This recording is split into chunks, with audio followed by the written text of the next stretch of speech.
हमारे साथ एडवोकेट गजानंद मिश्र मानव जी मौजूद हैं, इनसे बातचीत करते हैं। सर, आपको क्या लगता है कि जो आज इतना सब कुछ कर रहे हैं, कि इसकी सुनवाई होगी? क्योंकि देखा जाता है कांग्रेस की बात को नजरअंदाज कर दिया जाता है, फिर वो मणिपुर का मुद्दा हो या अडानी का मुद्दा हो।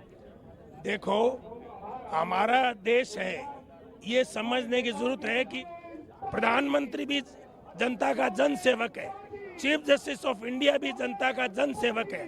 भारत का संविधान क्या कहता है, उसमें जनहित सर्वोपरि को महत्व दिया गया है। हिंदुस्तान का संविधान इस देश के आवाम के लोगों की जन भावनाओं को मद्देनजर रखते हुए लिखा गया है। मूल अधिकार न किसी की मेहरबानी है, न किसी की बख्शिश, न किसी राजा की, न किसी सरकार की, न किसी शासक की। ये जितने भी जो लोग हैं जो पदों पे बैठे हैं, ये जनता की सेवा के लिए है। जनता के टैक्स से आया हुआ पैसे से ही संसद का सदन चलता है। प्रधानमंत्री जी को जो सैलरी मिलती है, चीफ जस्टिस ऑफ इंडिया को जो सैलरी मिलती है, वो जनता से आती है।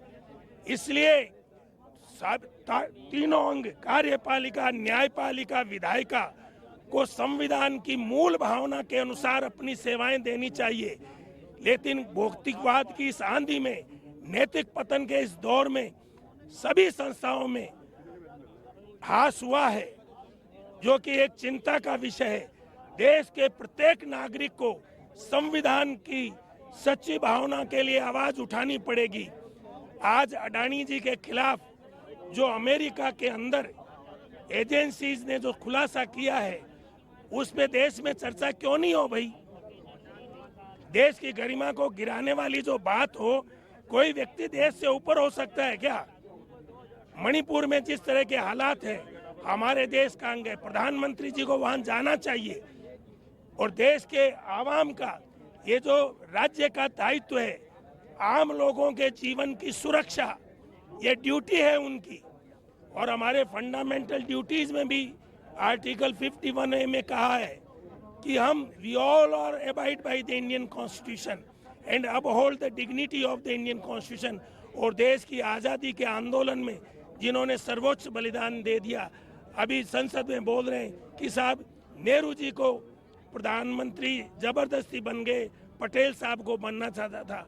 मोदी जी के लिए क्या संसदीय बोर्ड ने चुना था क्या मोदी जी को भी? अडानी जी का लोग कह रहे हैं कि साहब अडानी जी को इधर कर दिया, तो मोदी जी इस बात का जवाब देवे। पंडित नेहरू इतने पॉपुलर थे उस जमाने में, मेरे ग्रैंडफादर फ्रीडम फाइटर है, वो बताते हैं कि पंडित नेहरू और गांधी जी वो बहुत ज्यादा पॉपुलर थे, लोकप्रिय थे, और पंडित नेहरू जी को कोई छू नहीं सकता।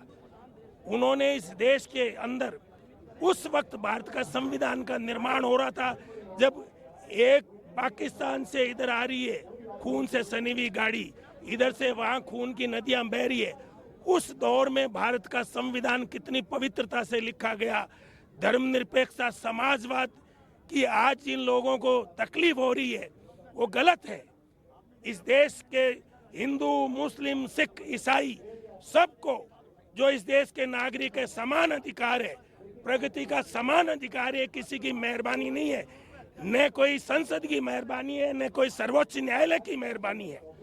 भारत का संविधान भारत की जनता ने दिया है, और जब तक लोग कानून की बात को नहीं उठाएंगे और इनको नहीं दिखाएंगे कि भी आप जनता के सेवक हो, और मैं तो कहता हूं सिलेबस में डालना चाहिए, 5वीं के सिलेबस में, कि प्रार्थना में ये बोलना चाहिए कि भारत का प्रधानमंत्री जनता का सेवक, चीफ जस्टिस ऑफ इंडिया जनता का सेवक, ये जनता के सामने मैसेज जाना चाहिए। आज का दिन है, ये किस बात के लिए है कि साहब अडानी जी के लिए आप, अरे भाई, जिस देश की कोई आदमी पूरी दुनिया के अंदर छवि गिरे जिससे, उसमें जांच तो करो, जो भी सच्चाई है सामने आएगी। अरे संसद में चर्चा तो होने दो, संसद किस लिए है? आप संसद में बोलने ही नहीं दोगे, अपोजिशन के लीडर को बोलने ही दोगे। और पिछले सत्र में 145 के आसपास सांसदों को बाहर निकाल दिया गया। एक सांसद 20-30 लाख आदमियों से चुन करके आता है उसको, तो 145 सांसदों को निकाल दिया। तो वो देश के लोकतंत्र का अपमान है।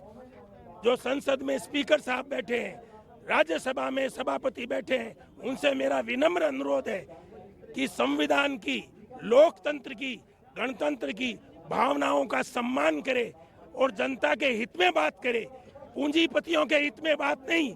किसान सड़क पे डंडे खा रहा है, जवान बच्चे कह रहे हैं हमारा टाइम से एग्जाम तो करवा दो, हर पेपर लीक हो रहा है।